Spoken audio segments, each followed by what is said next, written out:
And then when I got my cancer diagnosis, thought, she's draining me. She's just draining me so much.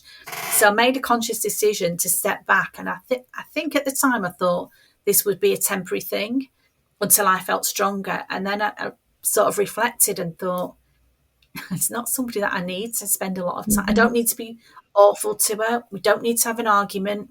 We don't need to fall out. I don't need to tell her you're out of my life. It was just a gradual declining things, choosing very consciously of how much time I would spend with her, because I just found her an energy drain. And conversely, I had other friends who just really stepped up, who made me feel really valued.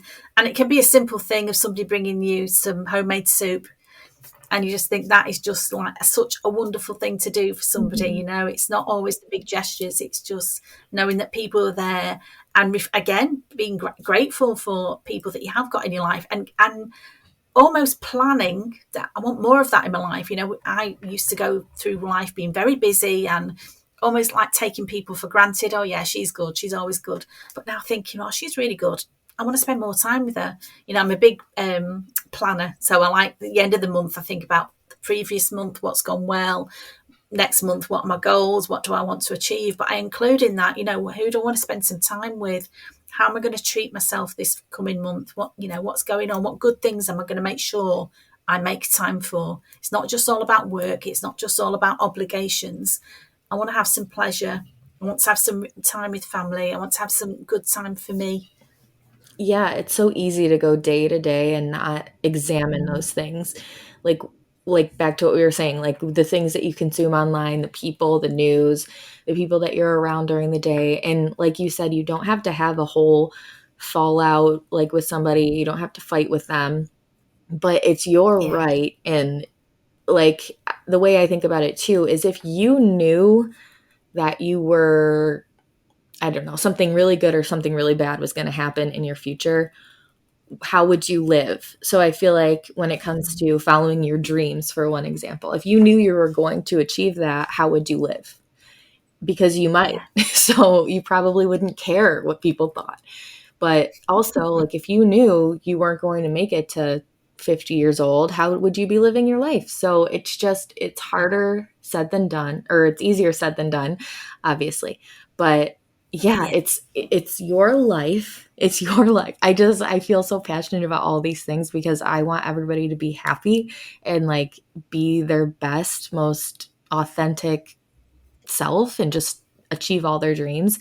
And I think what you're doing is amazing. How do people like work with you? So you're a coach. Was this something that you just kind of fell into, or did you know that It, coaching for this type of thing yeah, pretty existed? much.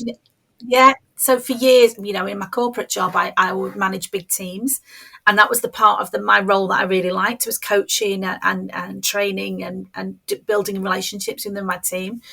But it stuck with me. A long time ago, one of my managers had said to me, "Oh no, no, you're too nice to your team. You're too nice." Like that was a bad thing, and that to me just says everything about corporate life. You know, it's like if you're nice, that's a bad thing. So I'd always been interested in coaching. Like I say, I've done an NLP qualification, and now I've done a qualification in confidence. And I'm always learning. And for me, I think that's what keeps life interesting. I want to be learning and developing myself and developing my growth mindset. Is that I want to be better. I want to have, you know, I want to have big goals and dreams.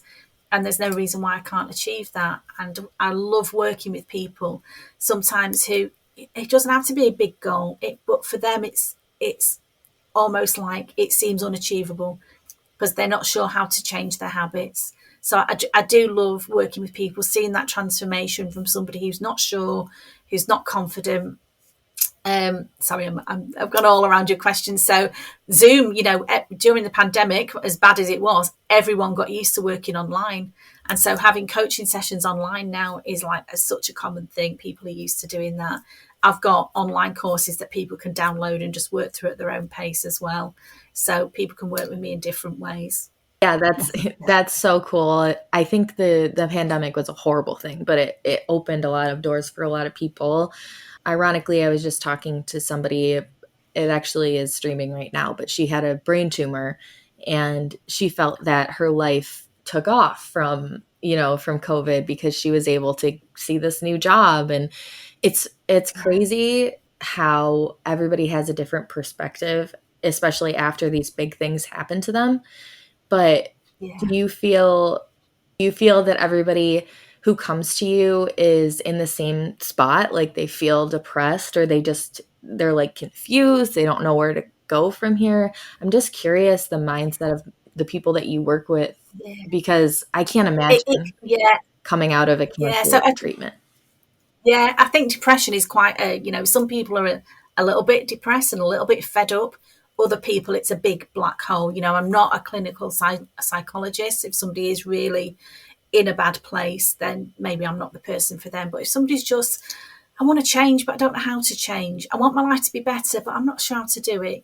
Those sorts of conversations, absolutely, I can help with that because I've done that and I've been there myself. And like I say, I've got such a wide range of tools now, and it's about picking and choosing what's right for that person. Hmm. I'm not going to say, here's a list of 50 things you need to do, and then your life will be perfect, because we're all different and we all respond to different things, and different things motivate all of us as well.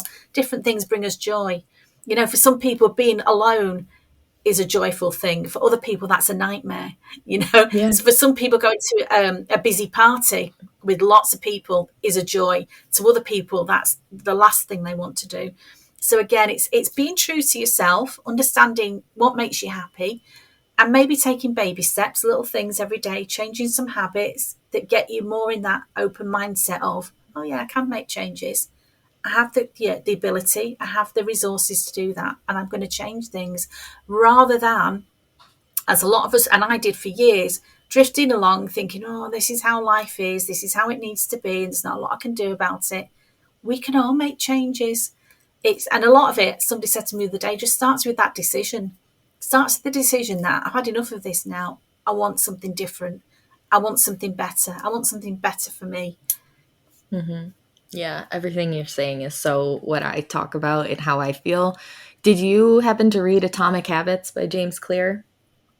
I did. Yeah, Yeah, I do like that. yeah. That Like that one, very much. it's not like a big groundbreaking book at all, but it definitely helps you realize how much small things can affect your every single day. So, regardless if you went through something big like this or not, you can decide one day that you're going to be a different person. And I like to talk about like the beginning of each month, like August 1st. I was like, what do you want yourself to look like on September 1st? Like, do you want to be happy? Do you want to be like successful? Do you want to have started eating a specific diet or applying to jobs, like whatever it may be? You don't have to make big steps. It can be small steps. When it comes to habits, how do you help people get new habits or create new habits?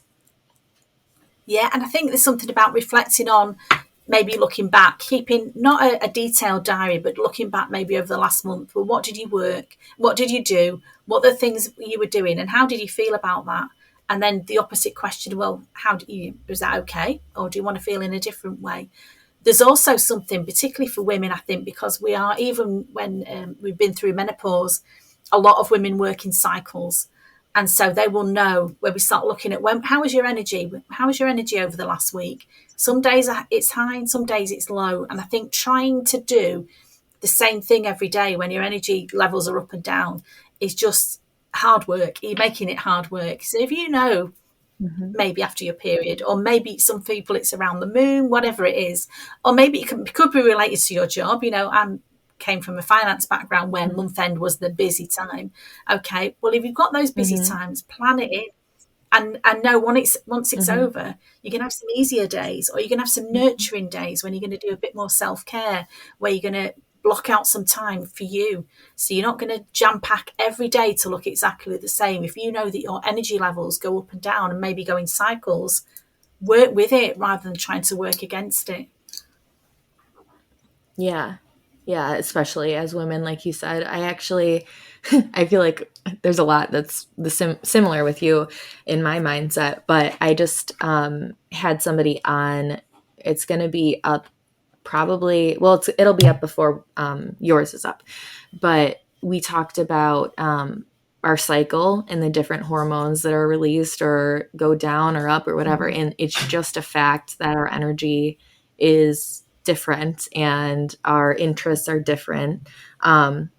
Thank you for sharing that stuff and for what you help people with. I feel like it's such a something nobody really thinks about is a coach to help you live your best life after cancer like treatment. I think is such a specialized thing, but something that you can make a big impact with. How many women have Yeah. you worked with? Do you know? Oh goodness, I've not worked it out. I want to say maybe 200. That feels about right. So it's quite a lot. And That's again, at various amazing. levels. Some of them, yeah, will have been quite intense, where we did a lot of one-to-one work. Other people prefer a lighter touch. So again, it's what works for them. I don't just say this is my course and this is what we're going to do. You know, the first time I speak to Yeah. somebody, I'd work out, well, what do you need? What fits in with your life? Because again, Mm-hmm. some people are just trying to get away from that mindset of I'm a patient and I have to do these things. More about, and it's not Mm-hmm. about that anymore. And it's not so much about the cancer. It's about where are you at in your life? What's important to you? Mm-hmm. Okay, if you've got health problems, how are we going to integrate that in?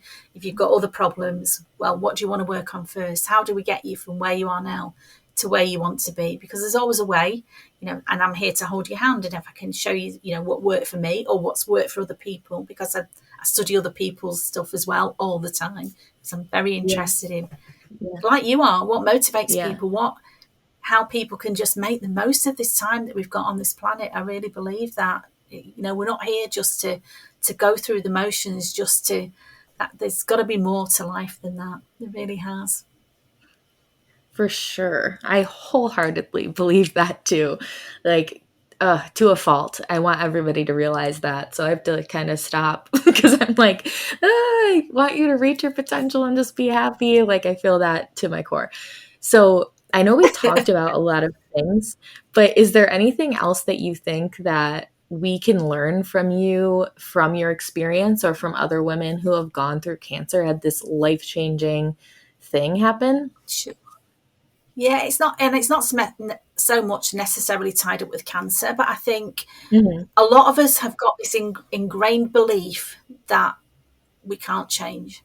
A lot of us think that is the way it's always going to be for me. And I just think, you know, that it's a cliche, but, you know, your past doesn't have to equal your future. You can make a decision to change if you want to, no matter what your motivation is, whether it is that you've had a big scare or, like you say, you know, a lot of midlife women, it's a divorce, or it could be a lot of different things that happen to people to give them that, oh, this isn't working for me. I need to change. Mhm. Yeah. Yeah. So Yeah. whatever, I think change is possible for all of us.